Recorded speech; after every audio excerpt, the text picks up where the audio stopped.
So one of the most common questions I always get from patients and hygienists and dentists is, products, home care products. What can we have our patients use that will actually help them? And what products can we recommend that they're actually going to use? So can you talk to us a little bit about over-the-counter products, how they work, what the structure is like, and how they actually provide impact in the body, and then maybe why there are better options out there? Okay. So over-the-counter products are going to fall into a couple different categories based on what I hear you saying. So there's a few that you're going to find in, let's say this is dental office A, right? So you go into your provider, that looks maybe more like a church or something, but let's say that's dental office A. And so let's take your son Keegan, he's awesome. And we have Keegan sitting in here, and Keegan says, what are some things I can do at home that's going to help me to have teeth that hit what Wendy has told me to do as my master hygienist? She's told me my teeth got some problems. So what am I going to do?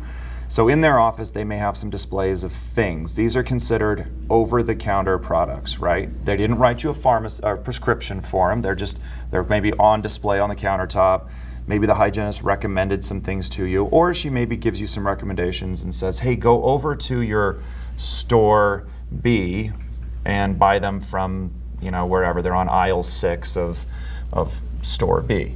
So these are the two things we're talking about. So what does Keegan find over here on aisle 6 on row 3 of this store? So we're not talking about prescription level things. So if you take these products, in almost every account, they're going to have certain similarities and they're going to have certain deficits. Most of them are going to fall under an area what's called palliative. And palliative meaning they're trying to serve a specific pain point. I spelled that wrong. That's embarrassing. There you go. You got palliative. Palliative is critical because when people are asking, they have something that's a bit of a concern. Whether that's decay, for the most part, it's going to fall under an area of pain. It's going to fall under bleeding. And they're trying to find something that's going to reduce this, right? And sometimes it's from an area of bad breath. They just want to smell fresh, perfect. Yeah.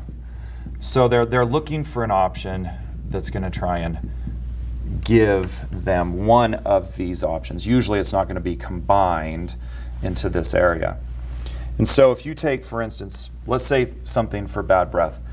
Almost every one of the over-the-counter solutions or recommendations for bad breath is going to be something that's going to mask those molecular signals. So let's say this is a molecule that's kind of somehow, looks more like a sun, I guess, but let's say there's a molecule that's embedded itself through the tongue and it's kind of releasing there.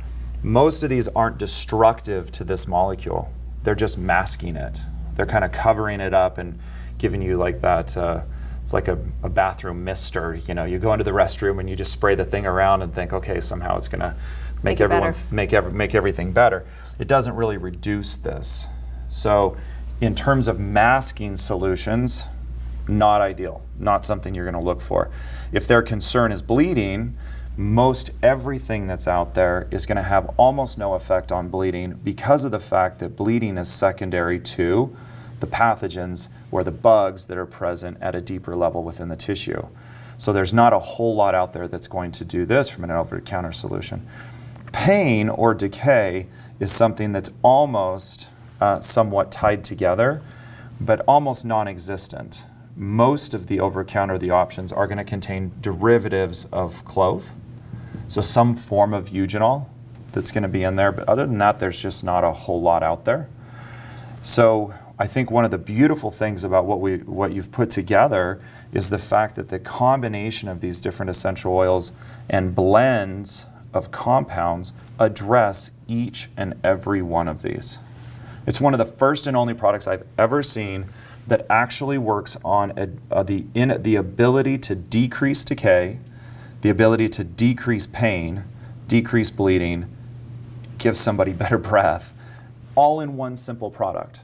And the most important part is it's usable for any age. It doesn't matter if they're 2 or if they're 79. It works at the same type of a level. That's incredible. It's been really, really fun putting it together. But that's so interesting to hear you talk about over-the-counter products that way, because here's why we got involved in this project is because we knew that the over-the-counter products don't work. We've seen that for how many years in dentistry? More than 20 years. Patients frustrated, we're frustrated because the stuff that they're buying and paying good money for isn't providing the impact long-term that they're looking for. So that's super interesting. So thank you for sharing that. You're welcome.